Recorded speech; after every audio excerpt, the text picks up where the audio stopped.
السلام علیکم ګرانو کتونکو د ایم ال ټي یوټیوب چینل ته ښه راغلاست.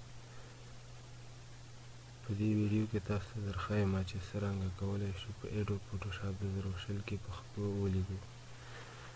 کله چې د لومړي ځل لپاره تاسو په خپل کمپیوټر کې فوټوشاپ انسټال کړئ او غواړئ چې دې کې پښتو متن ولیکئ نو په ضرورت نو د لومړي ځل لپاره بیا تاسو له یو ډول مشکلاتو سره مخامخ کیږئ او نشئ کولی چې پښتو، عربي یا فارسي متن پکې ولیکئ. د دې کار د ترسره کولو لپاره باید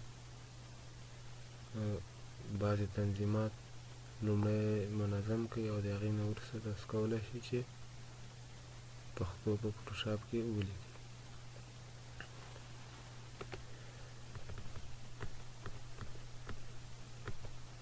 اوس زه دلته پښتو ژبه مې انتخاب کړه، یو نوی فایل راخلم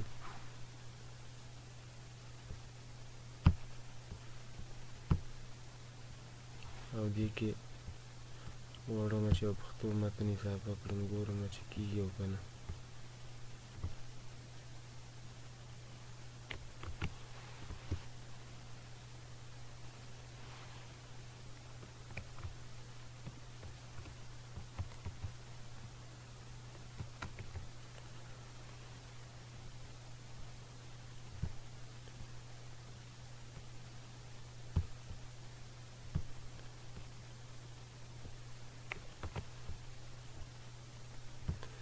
قدرمنو دوستانو، لکه څرنګه چې تاسې ګورئ چیرې مو پښتو لیکنه کوو نو دغه شکل به وي.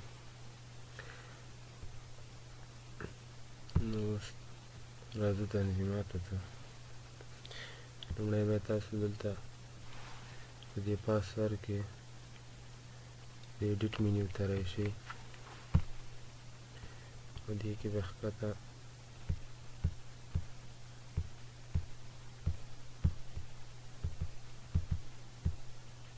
پریفرنس ته راشئ، بیا په دې کې ټایپ ته راشئ. په ټایپ کې به تاسو دغه ورډ ریډي لیوټ انتخابوئ، دا به اوکې کړئ او بیا به راشئ ټایپ ته او دلته به لینګویج اپشن ته راشئ او دا به د دوی مینه انتخاب کړئ.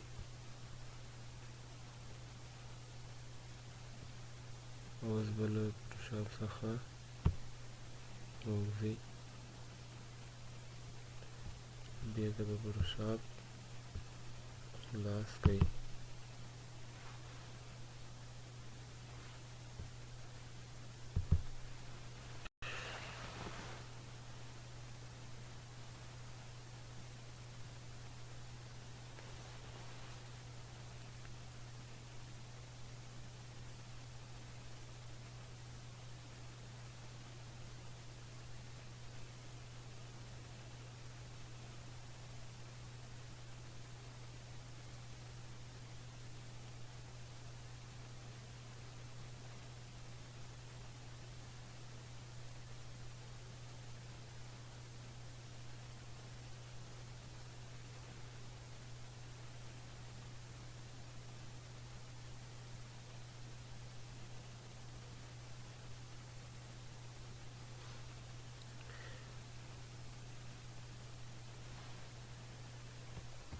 اوس به زموږ د پښتو لیکلو ستونزه کاملا حل شوې اوسېږي.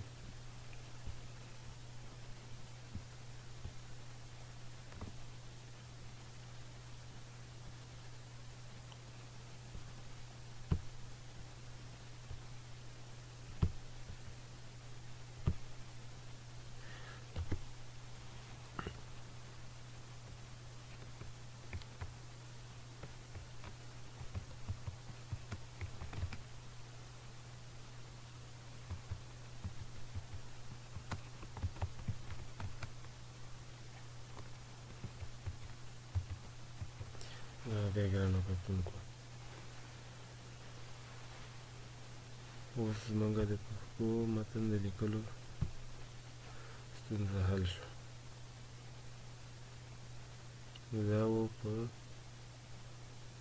ایډوب فوټوشاپ 2020 کې د پښتو لیکلو د تنظیماتو هغه طریقه چې تاسو ته مې در وښودله. خدای دې وکړي چې دغه ویډیو مې خوښه شوې وي او د دا شان نورو ویډیوګانو لپاره زموږ یوټیوب چینل در سره سبسکرایب کړئ. ښه وخت ولرئ. د الله په امان.